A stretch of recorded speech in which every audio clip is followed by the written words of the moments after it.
नमस्कार, मैं हूं आपके साथ ममता रोज और आप देख रही हैं किसान न्यूज। आपको बता दें कि नेपाल में अराजकता के बीच विदेश मामलों के जानकारों ने भारत के पड़ोसी देशों में उथल-पुथल पर गहरी चिंता जताई है। कई पूर्व राजदूतों ने सरकार को आगाह किया है कि भारत को पड़ोस की स्थिति पर करीबी नजर रखनी चाहिए, क्योंकि बदलते हालात अच्छे संकेत नहीं दे रहा है। जी हां, पड़ोसी देश नेपाल में जेनजी आंदोलन से हालात में आए अचानक बदलाव से भारत बेहद चिंतित है। भारत की पहली कोशिश आंदोलन की आड़ में वहां भारत विरोधी भावनाओं को भड़काने के सभी संभावित प्रयासों पर लगाम लगाना है।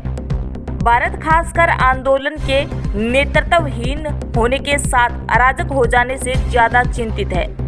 भारत को लगता है कि नई सरकार के गठन या वैकल्पिक व्यवस्था बनने के बाद ही वहां शांति बहाली की कोशिश परवान चढ़ेगी। तो वहीं सरकारी सूत्रों का मानना है कि पड़ोस में उथल-पुथल के कारण भारत के चिंतित होने के कई कारण हैं। इससे पहले बांग्लादेश में सरकार के खिलाफ इसी प्रकार शुरू हुआ आंदोलन में भारत विरोधी मानसिकता की घुसपैठ हुई। श्रीलंका एवं मालदीव में भी भारत विरोधी भावनाएं भड़काई गई। हालांकि श्रीलंका में वैकल्पिक राजनीतिक व्यवस्था के आने और मालदीव में राष्ट्रपति मोहम्मद मोइजू के रुख में बाद में आए बदलाव से परिस्थितियां भारत के पक्ष में बनी।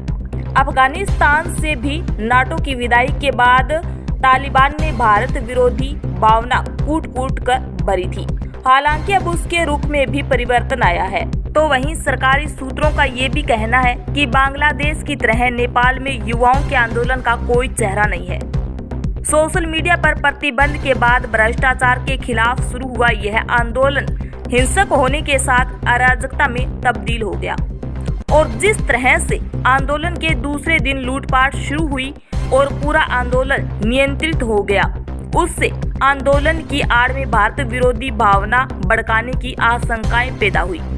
नेपाल में पहले से वाम विचारधारा और दलों से एक वर्ग भारत विरोधी भावनाओं के सहारे अपने सियासी हित साधता रहा है। जी हाँ, नेपाल की तुलना भारत के अन्य पड़ोसी देशों से नहीं की जा सकती।